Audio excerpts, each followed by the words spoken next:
Hello everyone, welcome to Aishu's kitchen கலாட்டா. இன்றைக்கி ஒரு ஈஸியான கஞ்சி ரெசிபி தான் சொல்ல போகிறேன். ஸ்டவ் ஆன் பண்ணிட்டு ஒரு பாண்ட்லி வச்சு 1/2 கிலோ கருப்பு கவுனி அரிசி ஆட் பண்ணியிருக்கேன்.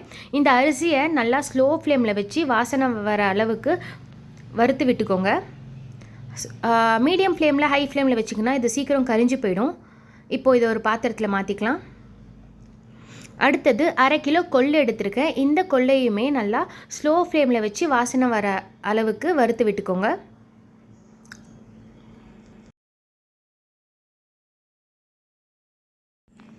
இப்போ பாருங்கள், இதையும் நம்ம ஒரு பாத்திரத்தில் மாற்றிக்கலாம். கொள்ளும் நல்லா கோல்டன் ப்ரௌனாக வறுபட்டுருச்சு.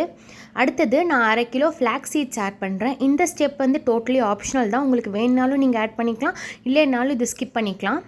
இந்த ஃப்ளாக்ஸ் சீட்ஸ் வந்து நீங்கள் ஸ்லோ ஃப்ளேமில் வச்சு ரோஸ்ட் பண்ணுறப்போ படப்பட்டான்னு வெடிக்கும். அப்படி வெடிச்சிருது அப்படின்னா உங்களுக்கு இந்த ஃப்ளாக்ஸ் சீட்ஸ் வந்து நல்லா எப்படி சொல்கிறதுனா கோல்டன் ப்ரௌனாக வறுபட்டுருதுன்னு அர்த்தம்.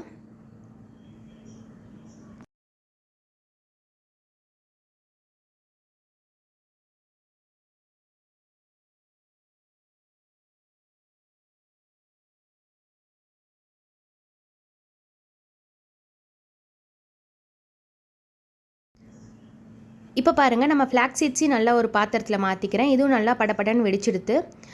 அடுத்தது 1 டேபிள் ஸ்பூன் சோம்பு, 1/2 ஸ்பூன் மிளகு, 1/2 ஸ்பூன் ஜீரகம் ஆட் பண்ணுறேன். இது எல்லாமே லோ ஃப்ளேமில் வச்சு நல்லா வாசனை வர அளவுக்கு ரோஸ்ட் பண்ணி விட்டுக்கோங்க. எதுவுமே கரிஞ்சிடக்கூடாது. இதையும் நம்ம அதில் ஆட் பண்ணிவிட்டு நல்லா ஆற வச்சிடலாம்.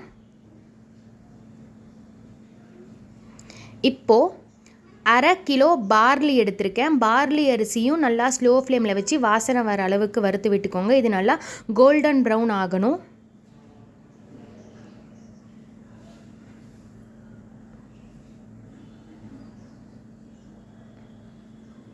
இப்போ நம்ம பார்லி அரிசி நல்லா வறுபட்டுருச்சு. இப்போ நம்ம கஞ்சியை அரைச்சிக்கலாம். இங்கே பாருங்கள், நான் நல்லா ஆற வச்சு கஞ்சி பவுடரை அரைச்சிட்டு வந்துட்டேன்.